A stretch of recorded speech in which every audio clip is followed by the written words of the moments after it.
Yes, mpola mpola tukwaniriza mu system za Uganda mu Kamoli amanya ne Dobozi Pampita Ntambi Chimso Rich Boya Maxode Junior webale kuba nti o subscribinga we subscribinga ategwe atanaba kuba nti o subscribinga nkugamba olinze kide olinze ki nkugamba subscribinga tuberenga tutambula fena mpola mpola awenjogerera nine sanyu nakaseko kumatama awenjogerera nina esanyu nakaseko kumatama ndi wadembe okutegeza nti mwababadde bagamba mbo Rema yala simanya Rema ya fedinga simanya Rema miskwe tachatunda simanya Rema okuba yafumbirwa tasobola kufuna gigiza amanyi simanya Rema nyo nga mwogera ebyesima tunokuba nti mujabugula nokuba nti mojerega nokuba nti muyisa musopa diva amaso nkagamba nti olunaku lwa leero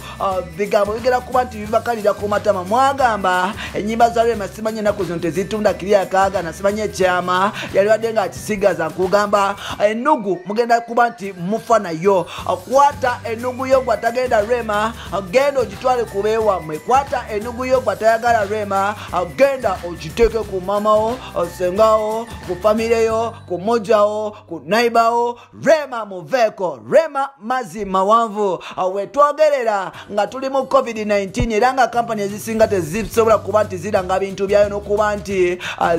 ziri mu kustavinga okuba nti zifuna ba brand ambassador bakyala bakabi n'abantu okuba nti basobola okuba nti batambula bizinesi zaabwe okutambuza bizinesi za kampani zaabwe olunaku lwa leero Hema Water evuddeyo nerangirira Rema Namakula nga brand ambassador katigwe abadde agamba mbu Rema yagwako Rema talina waka simanya Rema nyo kugambye enugu jikwate jitwale kubeewa mwe amulekerawo kuba nti mukozesa obukyayo n'okuba nti mussa abantu abalala wansi Katonda gwe yawa n'ennume ezaala Rema wetwogerera ali mu ssanyu eri ensusu oluvannyuma okuba nti yafunye obutitimbe bw'ensimbi okuva mu kampani emanyikiddwa nga Hema Water ngeno kampani Rema Namakula agenda kuba nti agikolera nga brand ambassador era nga Rema akasente yafunye kaddala Rema sawa zino ababadde bagamba nti bamubanja kikaseera okuba nti akiriyalinga amabanja kubanga kampani eno yamuwadde sente omutitimbe gwotamanyi muwendo Rema y'omu ku bakyala be Uganda bakyasinza okuba nti balina following ku social media n'okuba nti bakitiibwa so n'olwekyo buli kampani ejja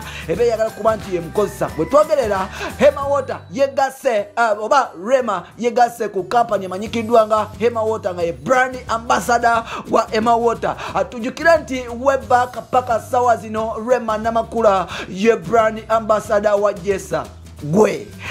tujukire nti okuvedda paka kati Rema ye brand ambassador wa Jessa era nga Jessa yesiga Rema n'omutima gwe gwonna Rema mu fridge bogendayo osangamu mataga Jessa Rema okuva yafuuka brand ambassador wa Jessa bwe twogerera ge mataga kyasinza okuba nti gatundibwa mu Uganda n'okuba nti getanirwa abantu si muto si mukulu ennaku zino buli omu anywa Jessa now Rema Namakula company emanyikiddwa nga Hema Water yavuddeyo neba nti emuwa omulimo okubeera ambasada waabwe kino kiraga nti Rema mu katale kwali wano kiraga nti Rema naye ayingidde competition tujukire nti webaka amazzi agamanyikiddwa nga Yaketi Water gavaayo ne gafuula mwana muwala amanyikiddwa nga Spice Diana brand ambassador era nga Spice Diana abasinga bagamba nti yakola amazzi kumbe nga just brand ambassador wa Hema Water era nga ekifaananyi kya Spice Diana kikozesebwa okuba nti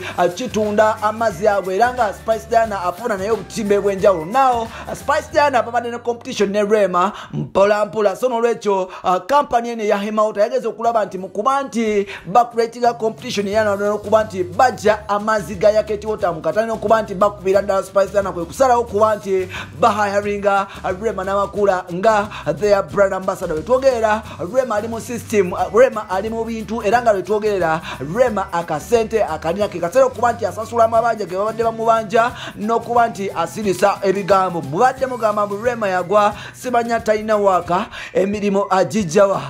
Katonda bwe yawa n'ennume ezaala. Rema ayingidde mu sisiimu kati akasente akalina era nga gwe kirumye genda onunekuvu. Bino n'ebirala by'olina mu episode zaffe ziddako. Nsigadde Ntambi Kimso, Rich Boya, Maxode Junior. Bye bye for now.